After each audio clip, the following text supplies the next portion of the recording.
Gourmet. Welcome to another exciting outdoor episode of the Wild Gourmet Show.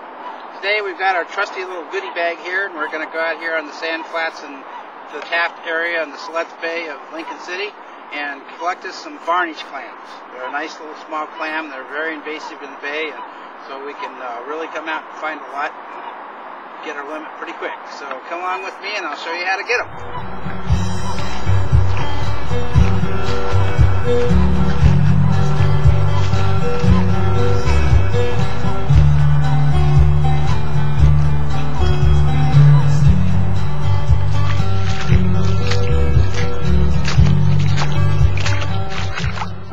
Across this little creek here. I like to come up here in this little drier sand here. It's a little easier to work. When you're on that side, as you notice, it's kind of muddy and wet. It gets too much water in your hole too fast, so it's hard to dig. So I find it's a little easier out here in the sand. And you come out here and you kind of look, there's a whole bunch of little holes out here, a lot smaller than the holes we were seeing before for the sand shrimp when we did those. And so you just find a little collection of a bunch of those little holes, start digging. This time it's winter this time, so they're going to be a little deeper. During the summer months, I would have had some already, but that was a big clam hole. I'm going to have to go down a little deeper because it's been cold at nights lately, so they're digging themselves down a little deeper too. There's one. Come on. Come on, come on out of there. Ah, gotcha. Oh, he's a nice sized one too. That's a Varnish clam. That's a good sized one. Anyway, once you get your hole dug, then you just kind of start excavating out from there. You're allowed 36 Varnish clams in the state of Oregon. Again, if you're going to be digging for clams or crabbing or sand shrimp, you need to have your Oregon Shellfish Harbor's license. That's $6.50 for the year for Oregon residents. I think it's $12.50 for out-of-staters. Oh, there's another one. Kind of a little small one. I don't like to keep them when they're that small. Kind of late today, we probably will. Here's. Some people like to wear gloves. There's another one. Almost looks like magic, doesn't it? Here's another one. It's kind of smaller though. That one's a little bigger. See him squirting that water out. Got a cave in. That's good. That kind of helps. Kind of keep moving all that sand out of the way.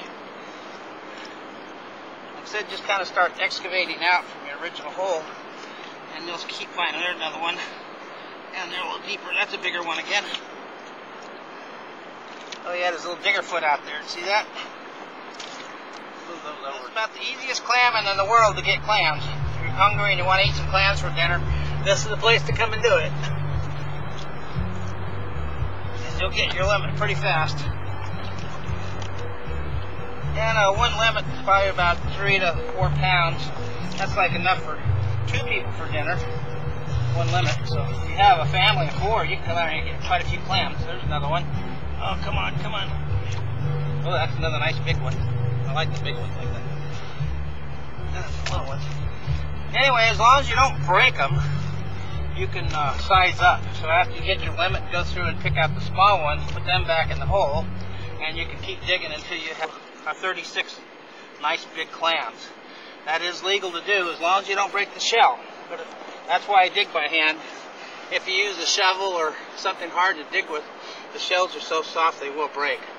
So by digging by hand, you're not going to break the shell, and that way you can size up without having to leave broken ones. And like I said, it is illegal to leave the broken ones. So if you break them, you have to take them. Well, there's a nice big clam hole from another clam. There are some other bigger clams down here, but they're really hard to get to because they're buried so deep. They're probably down about 3 to 5 feet. The bays become so silted in that the larger species of clams that were living in a bay before it silted are way down there. So, and as you see, the water fills in so fast, you'd never get them out in time. You'd have to have quite the crew removing the water and sand. Adds a whole bunch of people dug. You might get some that way. I wouldn't promise. I wouldn't count on it though. Oh, there's a nice one.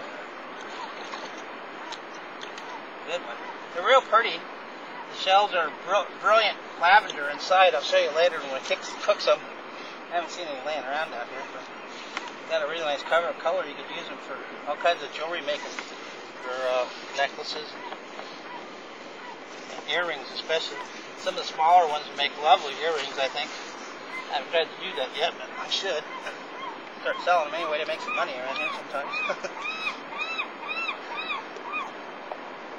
But it's not hard digging. Oh, there's one. It's got to be persistent.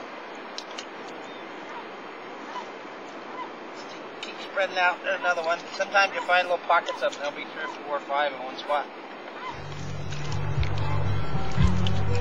Kind of soupy in there.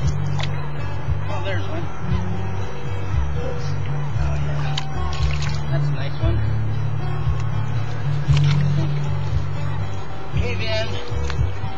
That actually helps. Move some of that out of the way. Can you see this little hole here? There's a hole from a clam right here. There's this one. That's a hole from a larger piece of clam, probably a gaper clam. It's probably down deeper. There's a gaper clam hole coming up. You can actually stick your finger in those. Oh, there's a clam. Oh, real little one though. There's a big one. 29.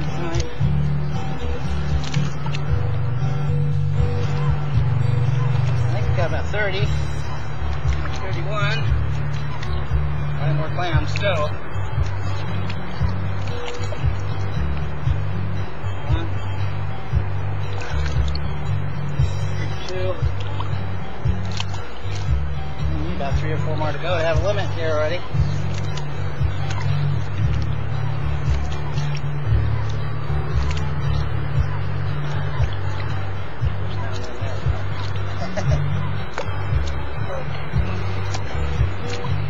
Oh, there's one.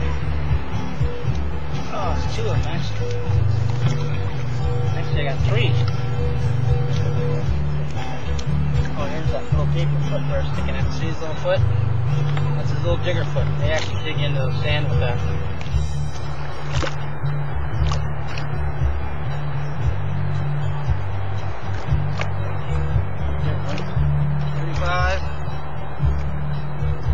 It's kind of small. There's one. 36. Okay. We got our limit. That took about 20 minutes. Not too bad. It's a little muddy, a little dirty, but it's all worthwhile. Okay, I just take them over here to this little creek, put them down there in the water, and washes them all off really nice and clean.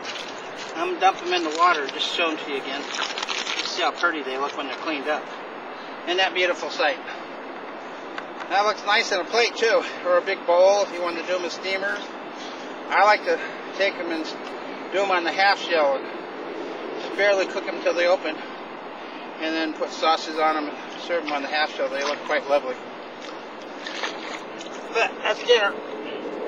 Like I said, it's enough for, you know, probably 2 people anyway. You could stretch it for 4 for an appetizer for 4 people. They're actually pretty filling too. They're real rich in flavor. Almost lost a couple there. Let's see. Anyway, that's a good way to clean your clams up before you go home here.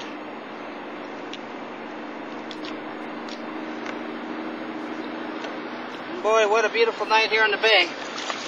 Got the moon up over here and the sun just barely went down. Well, that looks like dinner to me. So let's go home and cook some of these up. So thanks for joining us for another exciting outdoor episode of the Wild Gourmet Show. This has been your host, Chef Lee Gray, the Wild Gourmet.